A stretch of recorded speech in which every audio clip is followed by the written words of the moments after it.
My older brother worked corrections for a few years before transferring into private security work.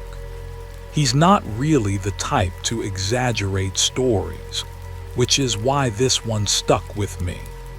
Even when he told it, he sounded more uncomfortable than dramatic about the whole thing.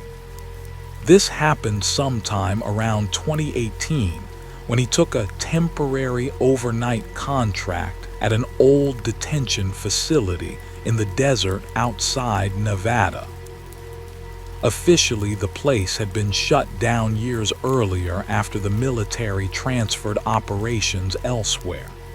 Most of the buildings were empty and waiting for demolition, but because the site still stored records and equipment, a small security crew rotated through to keep trespassers out.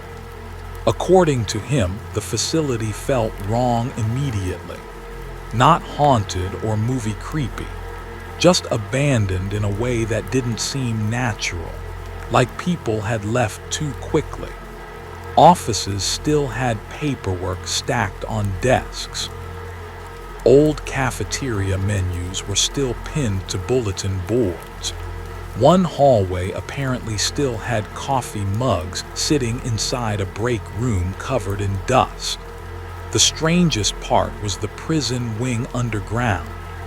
That section had originally been built during the Cold War for military detainees, and later got reused for intelligence holding operations after 2001.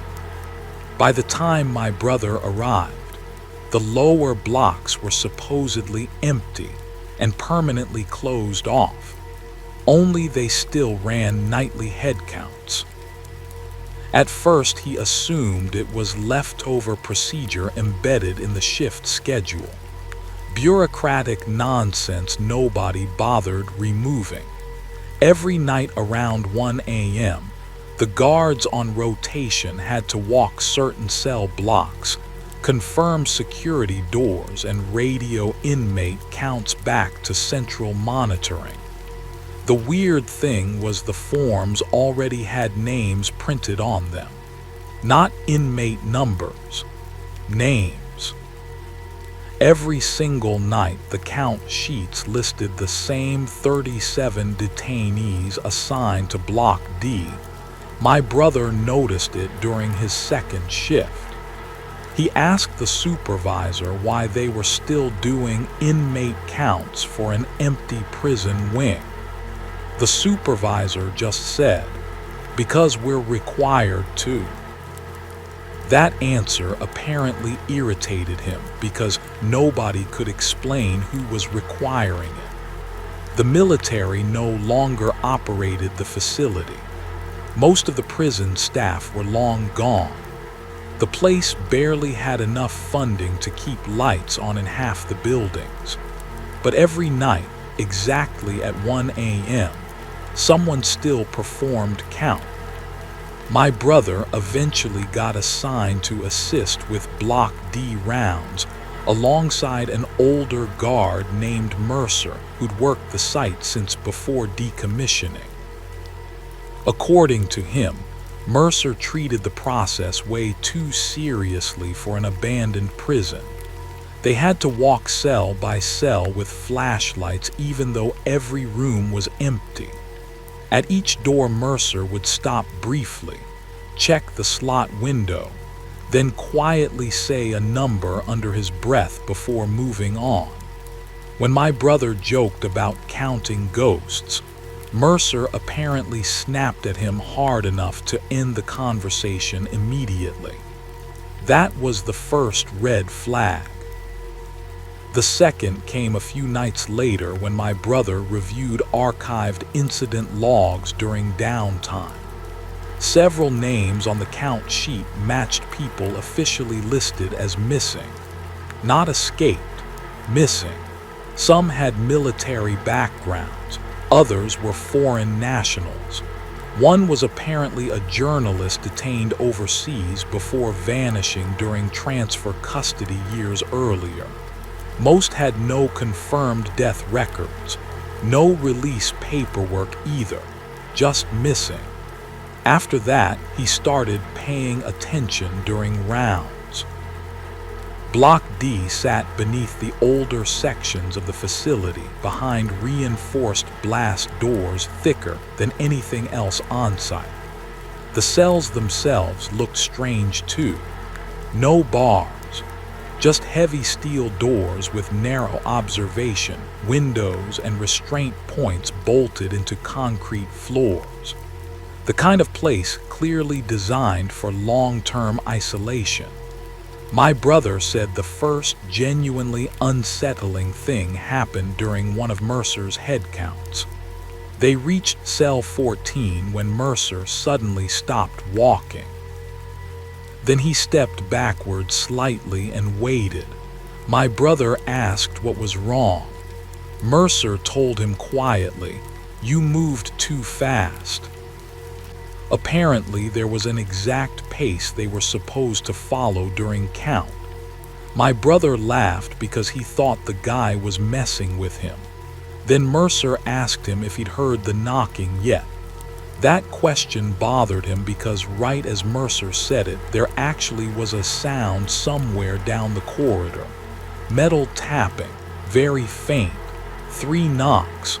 My brother checked every visible cell window immediately. Empty. The sound stopped after a few seconds. Mercer refused to discuss it afterward. Things escalated slowly after that. At first, it was small stuff. Cell doors showing unlocked indicators briefly before correcting themselves. Motion sensors activating inside sealed rooms. Old intercom speakers crackling with distorted voices during overnight shifts. The staff blamed faulty wiring constantly, but according to my brother, maintenance crews almost never entered Block D anymore. Nobody wanted to stay down there longer than necessary. One night central monitoring called asking why count was delayed. The problem was my brother and Mercer hadn't even started count yet. According to the log system, someone had already begun walking the block 10 minutes earlier using Mercer's access credentials. Security footage showed nothing, just empty corridors. But the electronic checkpoints were still activating one by one down the hallway exactly as if somebody invisible was moving through them. After that, my brother started noticing another weird detail. Every night during headcount, the inmate total stayed consistent. 37 present, always. Didn't matter what sensor faults occurred or what systems malfunctioned. The final count never changed. Then came the incident that made him seriously consider quitting. He was alone that night because Mercer called out sick. Central assigned him to complete Block D rounds by himself despite him protesting over radio. According to him, the prison felt unusually quiet that shift. Even the normal building noises seemed muted underground. When he reached Block D, the blast door was already open. He knew for a fact it should have been sealed because he personally checked it earlier. Inside the corridor, every cell light was on, not flickering, fully active. That had apparently never happened before.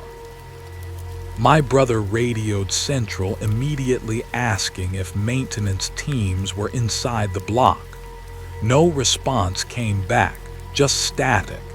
He almost turned around right there, but protocol required completing the round if the security door was breached. So he went in. He said the strangest part wasn't seeing anything unusual at first. The corridor looked completely normal except for the lights. Empty cells, concrete floors, silence. Then he noticed the doors. Several observation slots were open. He swore they'd been closed before. As he passed cell 8, he glanced automatically through the slot window and froze. There was a food tray inside, fresh, steam still rising off it. He backed away, immediately thinking somebody had broken into the facility somehow.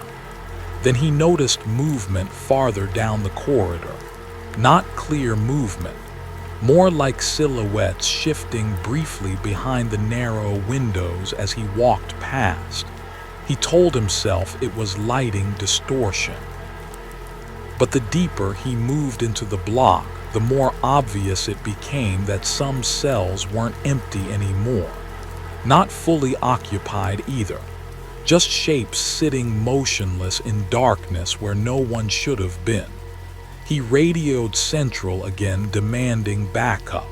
Still nothing except static. Then the intercom system activated overhead. A calm, automated voice said, "Prepare for nightly count." My brother said every cell door lock clicked immediately afterward. One after another down the corridor. Not opening, unlocking. That's when he started backing toward the exit. Then he heard Mercer's voice behind him quietly say, "Don't run during count." The problem was Mercer wasn't supposed to be there. My brother turned around and saw him standing near the entrance holding a flashlight. Except Mercer looked wrong somehow. Pale, exhausted, uniform older than the one he wore currently. Before my brother could say anything, Mercer looked toward the cells and started reading names from the count sheet, one by one. And after each name, something inside the cells answered, not loudly, just soft voices saying, "Present." My brother told me hearing that nearly made him pass out because some of the voices sounded weak or confused, like people waking up somewhere they didn't understand. Others sounded completely normal. A few spoke with accents. One sounded like a child. He said the worst part was realizing the voices came from cells that should have been physically empty. Mercer continued reading calmly while my brother stood frozen near the exit. Every name matched the missing persons listed on the sheets. Then Mercer reached the final name and stopped. Silence followed for several seconds. Then a voice somewhere near the end of the block quietly asked, "Are we being transferred?" My brother said Mercer looked genuinely upset hearing that. Before he could respond, all the cell lights shut off simultaneously. Complete darkness. A second later, emergency alarms started blaring throughout the prison. When backup finally arrived, Block D was empty again. No food trays, no open slots, no voices. Just my brother alone near the entrance looking like he was about to throw up. The official report blamed stress and exhaustion. Mercer denied being present during the incident entirely. That's the part that really bothered my brother afterward because security logs showed Mercer never entered the facility that night. 2 weeks later, my brother quit the contract. Before leaving, he copied several archived count sheets onto his phone. He showed me one once. The weird thing wasn't the names. It was the dates. Some of the detainees were still marked present years after their official disappearances. And every single form ended the same way. Count VERIFIED, 37 remaining. My brother never talks about that job anymore. Not because he's scared. At least that's what he says. But every time somebody mentions military prisons, missing persons cases, or government detention programs, he gets quiet. A few months ago, I finally asked him what he thought was really happening in Block D. For a long time, he just stared at his drink. Then he said something that honestly unsettled me more than the story itself. He told me he doesn't think those headcounts were meant to keep track of prisoners. He thinks they were meant to make sure the prisoners were still there. I laughed and asked why that mattered if the place had been abandoned for years. He looked at me for a second and said, "Because they kept answering." That was the end of the conversation. At least I thought it was. A few weeks later, I got curious and started searching some of the names from the count sheets online. Most of them led nowhere. Old articles, archived reports, missing person bulletins, dead links. But eventually I found one name that caught my attention. Mercer. Same first name, same last name. Listed as missing during a military transport operation in 2009. I honestly assumed it was a coincidence at first. Then I saw the photograph. It was him, same face, same age, same man my brother worked alongside. I called him immediately. The moment I mentioned the article, he went completely silent. Then he asked me to send him the link.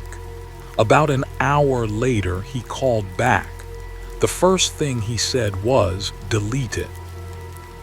I asked him why. He ignored the question. Instead, he asked whether the article mentioned if Mercer had ever been found. I told him no. The report still listed him as missing. For several seconds, neither of us said anything. Then my brother quietly said, "That means they counted him too."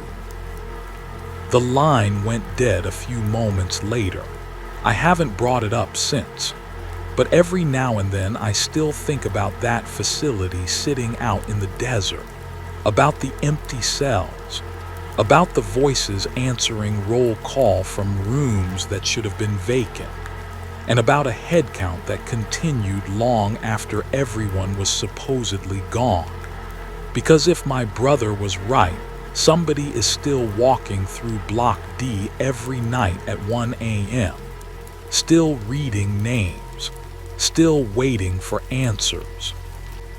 And the thing that bothers me most is wondering what happens if one night a voice finally stops responding.